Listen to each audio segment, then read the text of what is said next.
Hi, this is Phil, and I'm here to tell you all about the Capes and Lunatics Patreon. Don't miss out on our comic book creator interviews, including our monthly Chichester chats with comic book legend DG Chichester, superhero movie brackets in our search for the worst comic book movie of all time, and many, many more specials, all completely uncensored. Access starts for $3 a month, full video when you pledge $5 a month. Check out the link in our show notes or go to patreon.com/CapesandLunatics. Hope to see you there.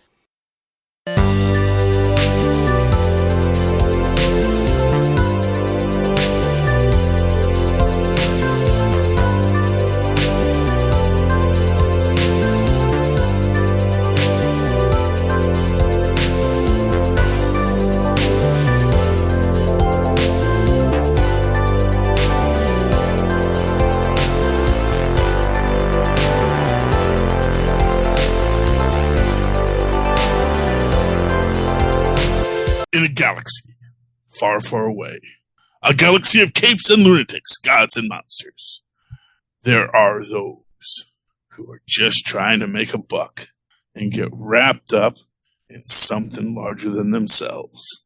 That is Cassian, and this is Andor. Season 1, Episode 5, The Axe Forgets. Cassian must carefully navigate the distrust inherent in being the new member of a secret operation.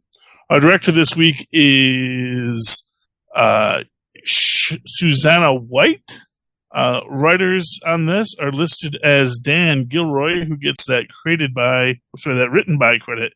Tony Gilroy gets that created by, and based on Star Wars by good old George Lucas. Okay, Mozz. This is an episode. I liked a lot about it. I liked the tension within the group. But I also really liked when we'd jump away and we'd see our skinny security guard who's been fired and dealing with his mom. Oh my God. That's so much deliciousness in that scene. It really is. It really is. And, it really humanizes everyone. And this is one of the things I like about it, is even though, obviously, they're working for evil people and they're doing evil things, the fact that they are just humans, at the end of the day, is something that's deep within it. When the guards are like, the whole reason we get posted to this location is because of this once every, 3-year event where you get these comets in the sky. And, it's interesting and it's beautiful. But you also get the idea that, it's the banality of evil in and of itself, It is that human quality. It is that human nature. But right. It is also, yes. I mean, like the bureaucracy might have started from a good intention, or even if it didn't, there is an argument to be made that some of those things could be construed as positive and progressive.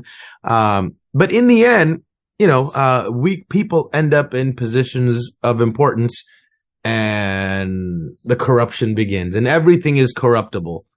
I think that's what I got out of it. Right. And that's the thing, is everything is corruptible. Even the rebellion is corruptible, because everyone here has their motivations and they have their second guessing of everyone they're working with, Although I do find that to be, again, where Cassian really comes into play as an actual seasoned thief and a seasoned pro, where when they are starting getting at each other, and he says, if it wasn't this, it would have been something else. Because these guys have never pulled a heist before. He says, this is the thing. Right now we're in this waiting period. And everybody's looking for what's going to go wrong. And everyone's getting on edge because there's too much time between the waiting and the moment. Yeah. And I thought that was a neat thing. And again, it's what they're paying him for. Right. Although no one else knew that until now. They all seem like they have not done this before. Yeah.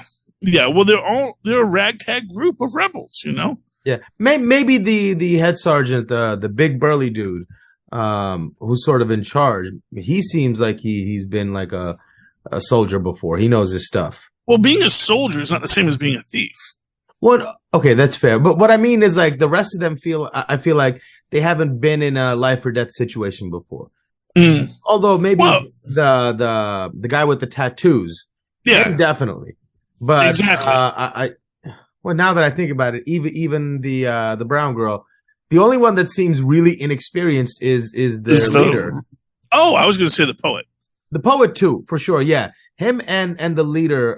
She doesn't seem like she's like keeping a good image together, but I don't think she's been in situations like this before. Yeah. Well, sorry, kids. I thought there were two scenes here that were my favorite because this was a slow episode. Not a lot happened. There's a lot of character building. There were two scenes that were really fun. Obviously, our former security employee and his mom, great. But also, she's the best. She really so good. Steals every scene that she's in. Yeah, it's so true. And the scene where they're talking about how they're going to fly the thing out of there and they don't know how to do it. And they go in the most clumsy way, about trying to get him to tell them how to do it. Like, as somebody like, went to college for acting, I was so jealous of that scene. What a great scene to be able to play. Like, what, are you guys kidding me? You have no idea how to do this? Oh man, that was like such a fun scene to play. Well, yeah, and I do love in that, just, where he finally says it does it this way because that's how it's built. If it's there, it's a custom job. Yeah. Oh yeah, because there's a lever clutch, and that's going to get you off the rails. And what would you have done if I hadn't shown up? Yes, and they say we would have figured it out. Which no, you would all be dead. Yeah, you would all be dead, but that's okay because you're probably I don't have a lot of faith for everyone in this. And not just that, there's an interesting comment that he makes when he says to him, "What do you really want?" As he's walking away, he goes, "Man, I just want to accomplish this and walk out of here."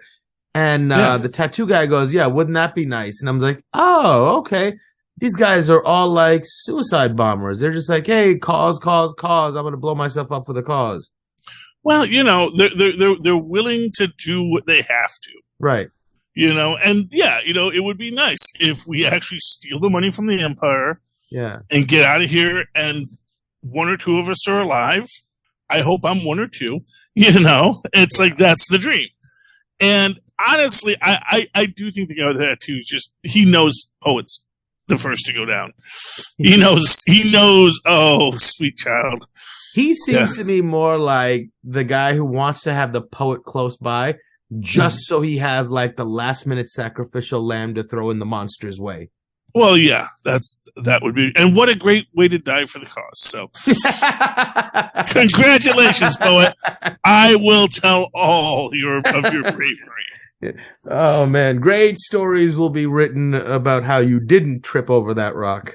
Yes, but yeah, I mean, it's very interesting, and everything that leads up to it is it's great storytelling.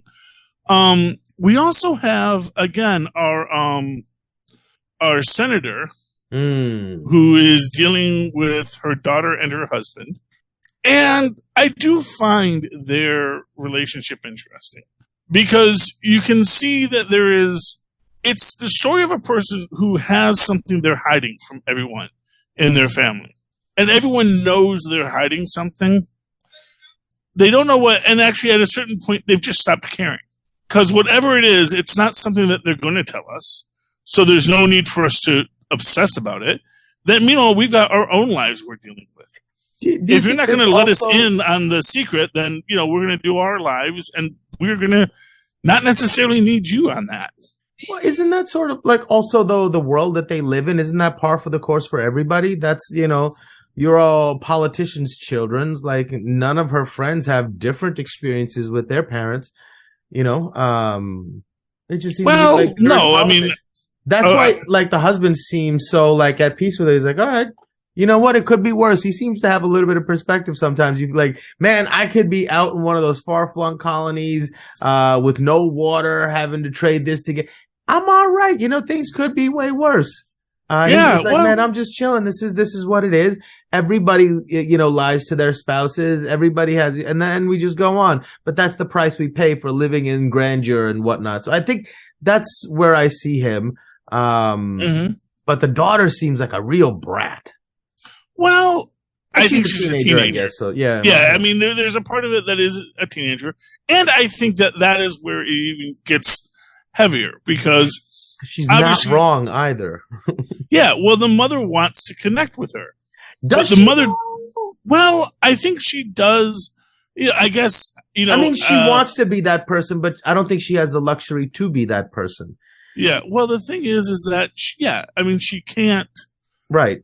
She can't be honest with her child because she has dedicated herself in total to lying to everyone, including those closest to her, which is, the cost of the rebellion.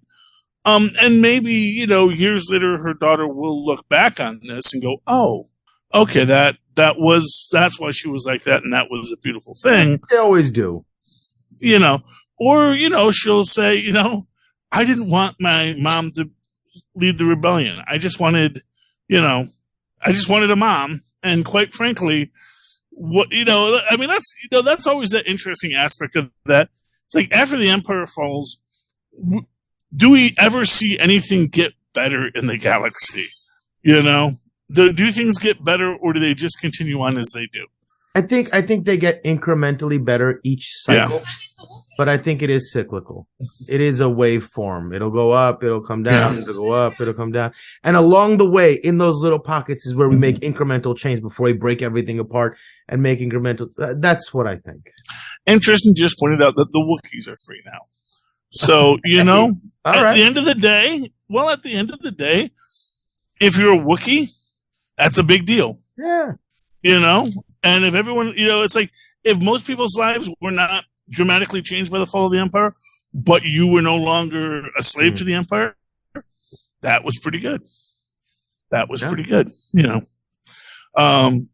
assuming that when the Empire fell, that they freed all the Wookiees, which is a presumption. There may have been some Wookiees that had debts. Yeah. You know how those you always find an excuse. Right. Well,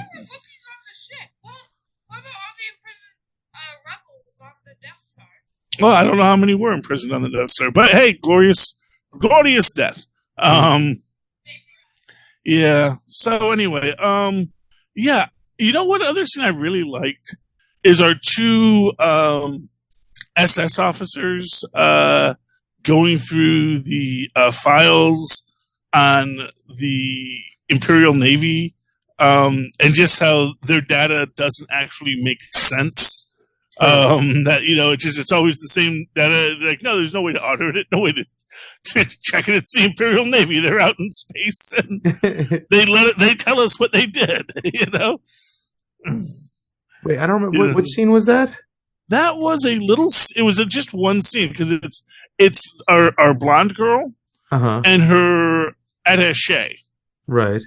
Which is, and they're, they're vibing, and it's like, and she says, oh, it's getting very late, you should go home. And they go, okay, just one more set of files. So they're nerding about their right. Yeah,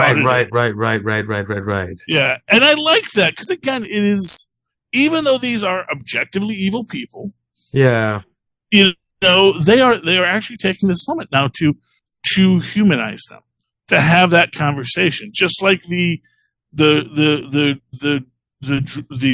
crew at the station, Yeah, so what I appreciate about what I find enjoyment in, or what I can admire in that, is that no matter what cause you have chosen to pick up, hopefully the part that swayed you was the plausible idea that it was meant for this good reason or whatever, right? But just whatever cause you have decided to pick up, if you're good at what you do, then I have to kind of respect you at least a little bit, right? And she's really good at what he does, and he's really good at what she does, what he does, her assistant or whatever. And that's a sharp contrast between them and the security guard, who's got all zeal and all passion, but no brains, no cleverness. Yeah. He's just straightforward, and he doesn't know how to get things done. He just wants to stand in front and soak the adulations of, oh, I got it done. But he doesn't have the patience or the willpower to actually do the right things to get it done. So it's easy to dislike him. It's not so easy to dislike Deirdre, and these guys. So I think that's what I appreciate about them, is that they're really good at what they do. Mm-hmm. You know, and I agree. It's just, it is an interesting way that they set everyone up in this. My real hope, I think, is that there is some redemption for all of our heroes and villains, you know, however they go. I mean, like I said, I don't know if I want redemption for them. I want them to have, you know, like the leading to Valhalla good death, right? Let's give them, that's what they want, so let's give them that. We'll give them. Well, no, but like happy, for example, I would not be surprised if we see our little, you know, our corporate cop with no other options joining the rebellion.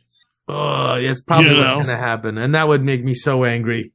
Well, but everyone has a cause. Everyone has what their cause is. And his cause might just be, I want to bring down the Empire because they fired me. Or, I'm going to bring down the rebellion from the inside. I'm going to infect them with my buffoonery and my idiocy and my lack of thinking and not being able to control my impulses. Yeah, let's go then. I'll bring my skills to the Republic and see what happens. It's an inside job. That could work too. that could absolutely work too. You know, the whole idea is with all these characters is that they're just, you know, they're all kind of thrown together, and they are the people that keep everything running, whether it's the rebellion or it's the Empire. You know, none of these people, there are no Skywalkers here. You know, there are no, you know, the senator is as close as you get to someone with real power and authority. But because she's on the side of the rebellion, she is really kind of at a loss, you know. And I do think that our one character, you know, the financier for this, you know, that would be Luthen, right? Or Luthen, who, you know, again, these are these people. They have all of this wealth, probably accumulated through somewhat unscrupulous means on Coruscant. Because, I mean, when you think about the history of Coruscant, it is a city planet, which means they long ago stripped all of their resources. And existence is based off of bringing in resources from outside. So it's basically just a glorified space station now that needs all this. Effectively, yes. And that is the birth of both the Republic and the Empire, that this jewel of Coruscant, to be maintained, has to pull in from everywhere, has to get these resources in, has to get these things into Coruscant, because they really don't have anything left there. They became this super advanced civilization, but, you know, it costs them everything. But it must also be like a status symbol for them, right? We live in the most expensive place, like, you know, like places like Dubai building indoor ski parks. It's just like the level of opulence is also a bragging right, that we live in a place that has nothing, but we can survive there because we're so rich. Yeah, but at the same time, there is the reality that there is a massive underclass on Coruscant that keeps it running. You know, it's Metropolis. You know, there's the city high above and the workers far below. And I like this thing where we get to see, in some cases, the workers, you know. I like to see, I like the people manning the garrison. In fact, my favorite scene in this is when oh, what is he? He's a major, I think. The guy who's turning on the Empire. He had fallen in love with a Right. woman, lost the promotion, then lost the girl. He might be a sergeant or a major. I'm not sure. Yeah, he's obviously in charge. Yeah. He's obviously the one he's the highest ranking soldier there. And I love how he basically gets the men to talk themselves into not having a full set complement of soldiers during this one time where it's like, again, he keeps thinking about why is this not painted? Why is this not done? We've got someone from Coruscant coming in a few days. We need to do this. And I found that really interesting, exactly how he sort of, turns the conversation so that they're like, we'll do it, but you gotta let us all just have the day off and go see the stars, man. It had an air of like the old Dr. Cliff Huxtable, something like he would say to his kids to teach them a lesson or something. It had that level of like he was talking to his kids. There was a very dadness to it. Yes.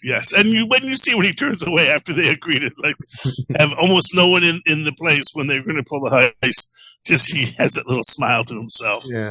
So that's really awesome. I really love that aspect of it. And, just it's one more thing that just shows they've got a plan. I think it's all going to get anon. I think it's all going to fall apart. I mean, more than likely, yeah. And they even know it. They're like, yeah, maybe we'll make it back. Yeah. But I liked the scene with the former prisoner. When you do get everyone's like a little bit of everyone's backstory, but when he finds Cassian has the Kyber crystal, and he's like, "Who brings a fortune to a heist?" I mean, it's a fair point. But again, that's not why they're there. None of them are there for personal gain, right? So the fortune there or not there shouldn't matter, right? That's not. They're not going there for the fortune. They're going there for the cause. Except he actually is going there for the fortune. He is the Han Solo. I mean, yes, but also it means something to him because he's probably not trustworthy. Yeah. Right. Well, you mean the prisoner? No, the tattoo guy. Yeah, because that's what the tattoos were. Where like the prisoner. Okay, fair enough. Yes. Yeah. So because and that's how they're connecting, and he knows because he was saying, none of them know what any of these tattoos mean. Yeah. Because he's been around, he's seen some stuff, he's done some stuff. I love how his motivation is purely revenge for his brother and his pepper trees. But, I get the feeling there's like this aspect to it where, yes, his brother was hurt by the Empire, but I get the feeling like his brother had probably been a problem for his hardworking farmer brother for years. Wow. So he was the ne'er-do-well criminal brother. The other brother was the one manning the pepper trees. I see. And then he gets murdered, and then he's like, well, I guess now my motivation is I'm going to avenge my brother. And it's like, maybe if you had been there maybe if you had manned the farm, maybe we could have. Now I'm beginning to think they came looking for him, and he said, oh, that's, so-and-so, or something. Ooh, well, that's an interesting take. That's a dark take. That's pretty dark, yeah. Yeah, I mean, but, and again, I do think that there is that, when you talk about that suicide mission, I think that is something that he's in there, because I think he's had a lot of guilt over not being there for his brother, not being able to help him when he needed the help. And he wants to, he wants to make amends by maybe ending his life in that way. Yeah. It wouldn't surprise me. Right. Yeah. So what else is going on in this episode? I love the way she talks. And my favorite thing she goes is, what are you slouching for? You know what that says to the world? How did she phrase it? hello, I am here to disappoint you. Yes. I was like, oh my God. And he goes, by the time you realize you're slouching, it's too late. I was like, oh my God. She's just hitting him with zingers left and right. The mother really is so great in this show. I want just a show with her. I want just these two living in her city apartment. It's like, oh, well, here's my son who does it too, and I mentions his uncle. So I think we're going to get to a scene with his uncle. Cause his uncle sounds like because his uncle said he didn't think he was cut out for law enforcement, and which is interesting, but maybe it's because his uncle felt, you know what? Okay. So, and I haven't seen any future. I know you've watched ahead. So like to me right now, big twist is that, Luthen is his uncle. It's like, and that's how he gets into the rebellion. That would be funny because Uncle Harlow is supposed to have influence and whatnot. And even though it appears like he just runs a gift shop, Luthen has a tremendous amount of influence. That's interesting.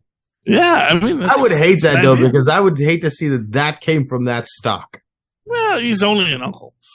I guess. We don't even know which side of the uncle it's on. In this moment, I remember thinking it reminded me of those scenes where she's like, yeah, I'm going to call your uncle. He's going to fix everything. And you call the uncle. The uncle's like, oh, man, it's not the same. And the uncle's going to disappoint them. Yeah. Well, because, that's what uncles do, Yeah, and then it's going to lead him down a dark road. That's what I was thinking as I was watching that. I was like, yeah, well, there's lots of faith in this Uncle Harlow. Yeah. Well, there's a lot of possibilities that we're going to see. And, you hope for good.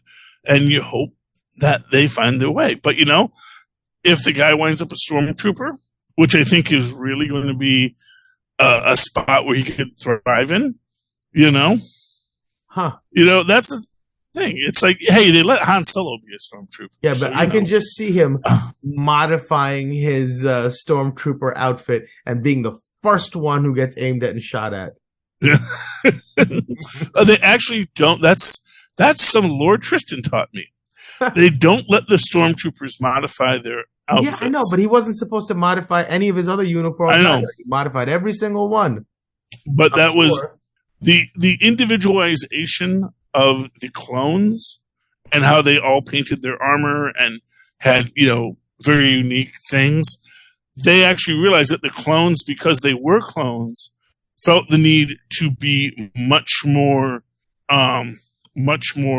individualized, which was risky for the Empire. Whereas the stormtroopers, because they're all individuals, and that's arguably why they stopped using clones, because individuals were more comfortable being a faceless number, being a TR-8R, a TR-8R, having that designation.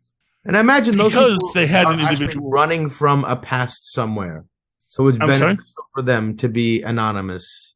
Oh yeah. There's lots of ways to do it, but the idea is, which I think is a solid idea within the Star Wars canon, that is why that the clones were too individualized, and so the only way that you can solve that problem, because clones felt the need to individuate because they were clones. And I imagine clones were super expensive. I actually that's an interesting question about the actual cost of clones relative to other methods of sourcing cannon fodder. Well, yeah, true, but you were also getting high grade cannon soldiers. Fodder. Well, everything's cannon fodder, Green Berets are technically cannon fodder, okay, but do you think the clones were relative to Green Berets, or were they just, a unit of infantry? Well, they were a unit of infantry, but they were made up to be. Each one was supposed to be a perfect soldier. So like each one could be. Yeah, I guess they were all like a bunch of Boba Fett's, right? Essentially. Yeah, just don't hit them in the back, because that's their one weakness. It's that dang faulty jetpack. But yeah, I mean, that's what they were. They were all Boba Fett's. They were all Jango Fett's. Because Boba Fett is also a clone, you know. But yeah, I really find that an interesting thing. And I do hope we get more stories within the Stormtrooper ranks, because we haven't really gotten that yet. We haven't really gotten anyone going into who these people are underneath the masks, and who you are when you take on the mask, and what it means to be a Stormtrooper. Because like a Stormtrooper, like a bar, like a cop bar, you know? Yeah, like NYPD Blue, but with Stormtroopers, right? Well, I'm going to be honest with you. There's a really great comedy series. I think it was on the Ben Stiller show, which was troopers. It was like cops, but it was stormtroopers. You know, on Tatooine. Oh, that's and just like yeah, you know, we got it's a domestic disturbance. That's you know, great. we gotta, you know, and you know, then they just shoot people. It's just that's funny. Because they were stormtroopers, and that's funny, Mozz. Any final thoughts on tonight's episode? No, relatively slow one. Not much moving forward, but the conversations along the way were really, really enjoyable. I'm super excited to see where it goes. Yeah, myself as well. You know, and again, like I said, the things that just jump out at me, it is, you know, how everybody relates to one another, how all the pieces of the heist are coming into play, which is worrisome, because you know every good heist has to have that everything goes wrong moment. So, you know, you worry that that could be what we're leading towards here. And, you know, I don't know what happens, but I do know that we have some scenes with... Good. Yeah, some scenes with Andy Serkis.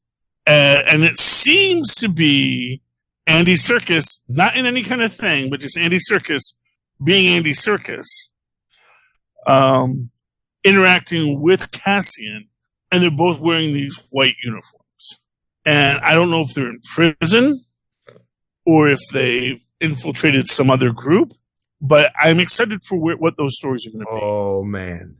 You know, I've seen quite a bit ahead, and like it almost feels like it's the show hasn't really even begun yet.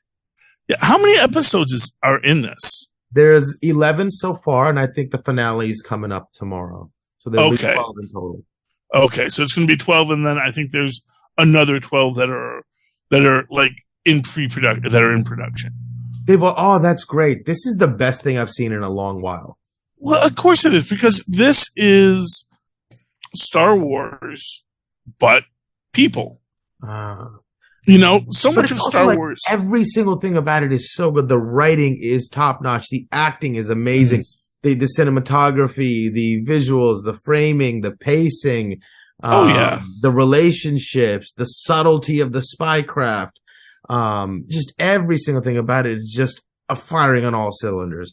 It's been a long time since I have not been able to stop binge watching something. I cannot help it. This is one of the best things I've seen in a while. I mean, here's my one criticism. They talk too quietly. Oh, interesting.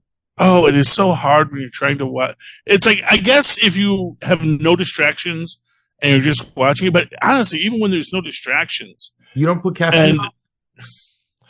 No, because then you have to stare at the screen too. I know. I hate it. Everybody used to do it, but then now because everybody else does it when I'm watching with people, now I can't do it on myself, and I hate myself for it. But I do put captions on. No, I don't mind captions. I like captions, and actually, I prefer captions when I'm sitting and watching.